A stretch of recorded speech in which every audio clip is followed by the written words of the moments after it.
Welcome to the Loud Whispered Takeover podcast. I am so excited to welcome you here and be a part of our tribe where we will have inspiring transformational conversations about listening to our inner voice.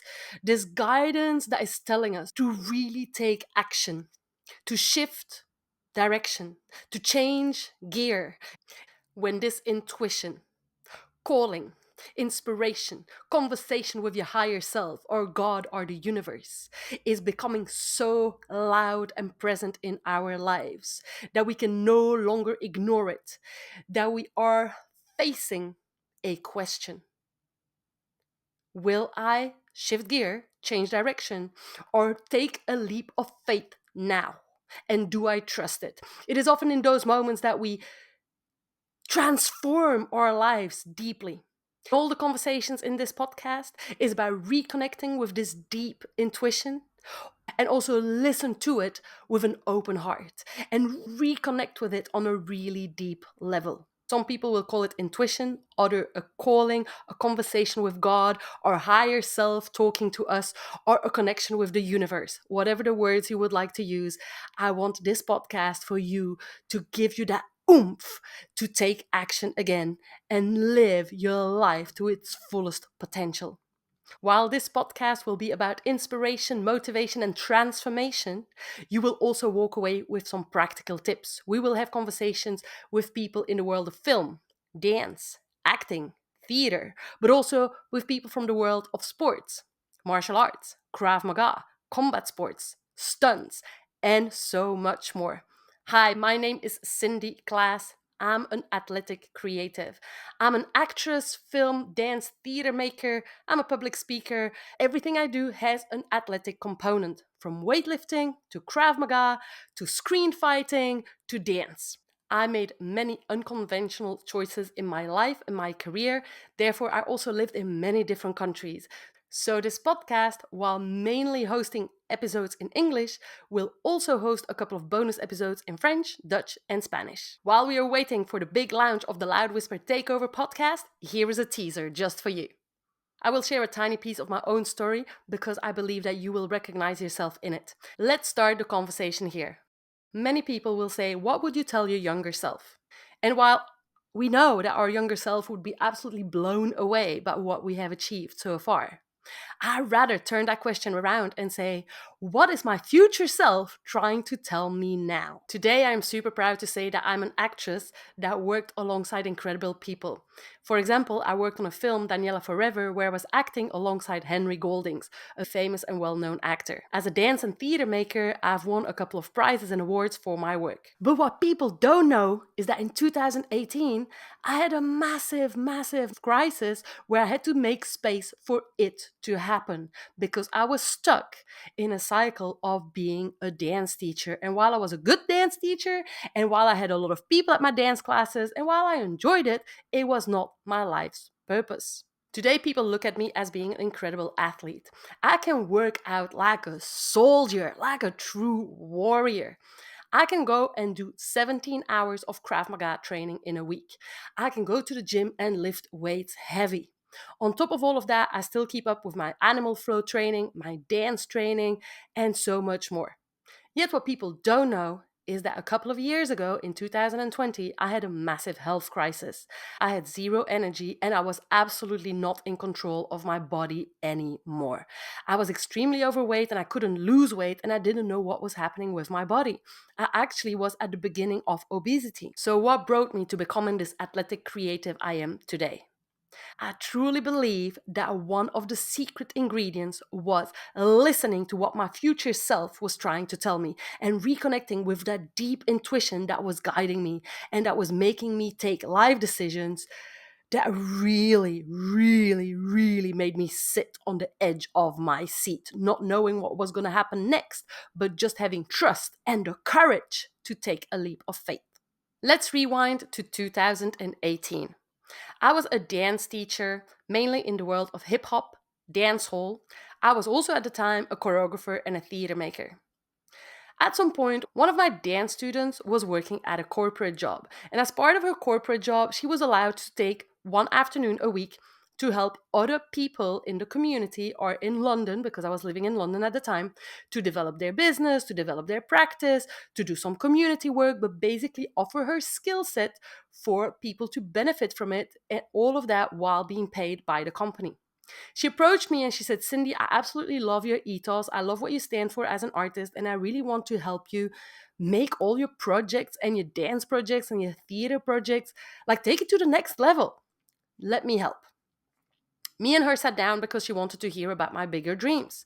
Before she wanted to take any action to help me, she wanted to know where I wanted to be at in 1 year time, in 3 years time, in 5 years time, and what the bigger vision was for the 10 years ahead. That evening, when I sat down with her, I was so excited. I was like a bubbly Cindy, being excited because usually I was on the other side. I was listening to people, coaching people and younger artists how to get their bigger vision a reality. This time it was the other way around. Somebody was listening to me with enthusiasm, with open ears, open eyes, and an open heart. I got excited. That night, I went home full of bliss. But also, all of a sudden, there was a deep sadness that sank down. I realized that in all the dreams that I had put on the table, none of it had to do with teaching dance. Me being a dance teacher was not a part of the bigger vision. Me having a dance school was not a part of the bigger vision. And so I started to question my whole life. Actually, yes, I was a theater maker and a choreographer and a playwright and a storyteller and a slam poet, but really and truly, that was about 30% of my time. And 70% of my time was spent teaching dance. And from the very beginning, I knew that teaching dance was a part of my journey, but it was not the end goal. It was not my reason of being on this earth. That was not a part of my purpose or my higher purpose. I was a great dance teacher. I was a successful dance teacher.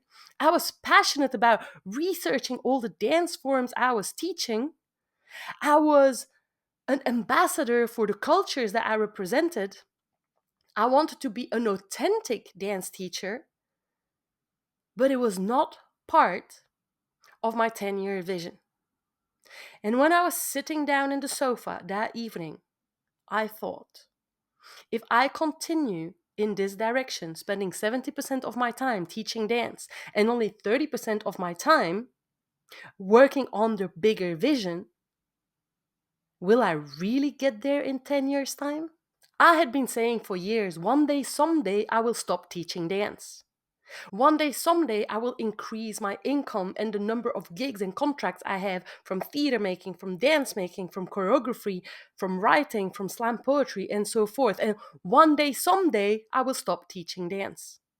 In that moment, after that conversation, I had to think really deeply. If not now, then when?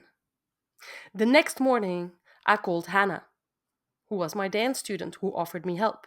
And I told her, Hannah, my conversation with you was eye-opening.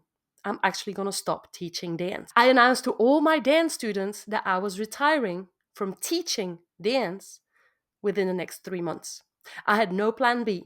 I didn't know what was going to happen 3 months later. I just knew it was time to shift. It was time to take a leap of faith and trust. Because there was a loud whisper that had been talking to me for a while, and right now was so loud I could not ignore it any longer. There was this thought that came to mind, which was, if I was to die tomorrow and people remembered me as the amazing dance teacher, would I be at peace? And I started crying because I didn't want people to remember me as such.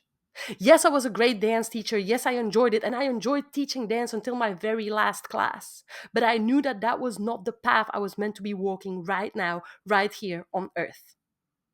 And just the thought of thinking that I could die tomorrow and people could remember me as this amazing dance teacher did not sit well. I had to make a move. I had to shift gear. I had to change direction. I had to take the leap of faith. I had to believe in the bigger vision.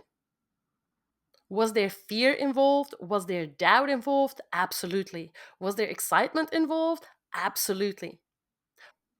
Long story short, after retiring as a dance teacher, a whole bunch of doors opened up for me as an artist. I was living in London at the time. I moved to Belgium, to Paris, to Barcelona, and to Madrid. I studied at one of the biggest physical theater schools in the world, the International Theater School of Jacques Lecoq. In addition to doing theater, I also opened the doors of film. I got myself an agent. I started to audition for the film industry. I ended up playing a role alongside Henry Golding. I recently produced my first short film, and I started to train physically in a whole bunch of disciplines, including Krav Maga, combat sports, martial arts, weightlifting, and animal flow, which makes of me today an incredible specialist in the area of movement. I truly believe I'm not on earth to only live one life. I am a person that is multi-curious, multi-talented, and who wants to live several adventures while I'm walking on this planet.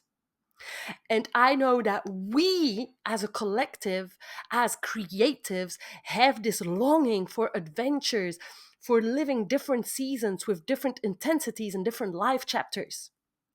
And I invite you to listen to your loud whisper and to see in which area you are invited right now to expand yourself, both as a human being and as a creative.